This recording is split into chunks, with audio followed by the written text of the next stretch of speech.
Okay, so that's 46,000 from the tribe of Reuben, 59,000 from the tribe of Simeon, 75,000 from the tribe of Judah, and that equals a lot. Math was never my best subject. Today we get into the book of Numbers, and this book gets its name precisely by that, a bunch of numbers. We are back in the camp in Sinai, and Moses is told to take a census of all of the men over 20 years of age in Israel.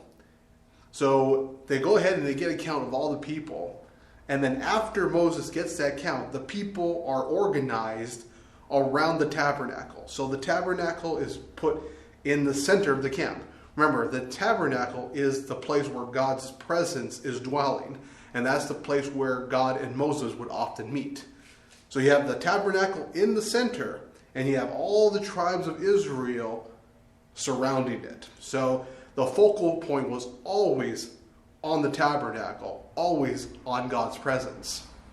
There was a group of men from the tribe of Levi, and they were known as the Levites. And it would be these men who would serve as priests in the tabernacle.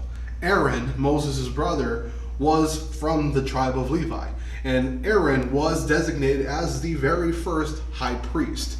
And these Levites would assist Aaron in the duties of their tabernacle, as well as facilitating the offerings, as well as officiating the holy days. Now, after some time of being at the base of Sinai, it was now time for the people to pack up and make their way to the promised land, the land of Canaan. Now, if you would remember, Canaan was the land that God told Abraham to come to long ago. And it was promised to Abraham that from this parcel of land, he would be a blessing through all the nations. Now, Moses would select 12 men to be spies, one from each tribe of Israel, and they were to go into the land, scope it out, see what the people and the towns were like, and bring Moses and the people a report. Now, 10 of those 12 were very pessimistic about their ability to take the land. There was only 2, Joshua and Caleb, who remembered what God did in Egypt, and that gave them confidence that they can surely take the land. Go up through the Negev to the hill country and explore the valley on the other side. Bring back a report of its inhabitants. Are they great or are they small? Are they many or are they few? Are they powerful or are they weak? Tell us of their cities. Are they unwalled or are they fortified? Tell us of the soil. Tell us of its produce. And if you can, bring back some of the fruit of the land back to me as a part of your report. Yeah, so we went to the place and we saw it's definitely a land flowing with milk and honey. It looks good. But the people there, they're big. They're big. They're like bigger than this. Oh, and there's lots of them. Many, too many to count. And their cities, wow. Well built, huge, and fortified. I really don't see any way how we could go in and take the land. I'm sorry. It's just, I don't think it's going to happen. What are you guys talking about? Moses, surely we can go in and take the land as our possession. No problem. Caleb, don't be crazy. We cannot attack people stronger than us. The land devours the people who try to attack it. Moses, we're like grasshoppers compared to these people. Guys, look, the land is exceedingly good. And we don't have to be afraid of these people. I mean, if the Lord is pleased with us, we can surely take it. Don't rebel. Their protection is gone. The Lord is with us. It was the 10 verses Caleb and Joshua. And Caleb and Joshua, they remembered what the Lord did to Egypt. And that gave them the confidence to go into the land. Unfortunately, the 10, they were able to rally up the people of Israel against going into the land.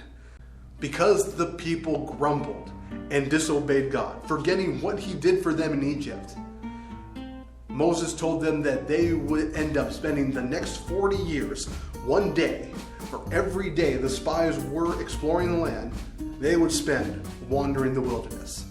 The people mourned and wept bitterly and saying, "Oh no, okay, we believe you, we will go in and take the land." But Moses said, "No, don't even try it. If you do, God will not be with you and you will be overcome."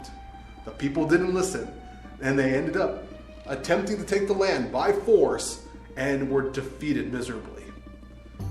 None from that generation, except for their children, Joshua and Caleb, would be able to go into the land after the 40 years. Everyone else, including Moses himself, would die in the wilderness, never beholding with their own eyes the promise that God gave to Abraham.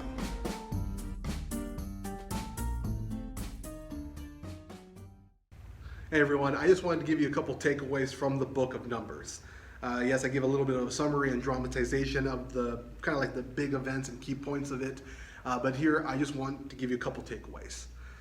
So first and foremost, earlier in the video I mentioned the tabernacle and how it was in the center of the camp. And that gives us a picture that God desires to be in the center of our lives. Right now, it can be anything that we put in the center we give our primary focus and devotion to, but God desires to have that place. And everything around our lives revolves around Him. The tabernacle and God's presence was so important to the people because they were living in the wilderness. So God was their source of life, of food, of water, of heat and shade. And likewise, in our lives, if we put God's presence center, He would be the provider in any situation and any needs we might find ourselves. And then secondly, the whole segment with the spies.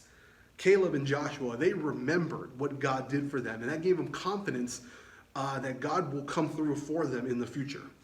The other 10 saw their situation rather than seeing God. They saw how big the problems were, but they didn't see how big God was.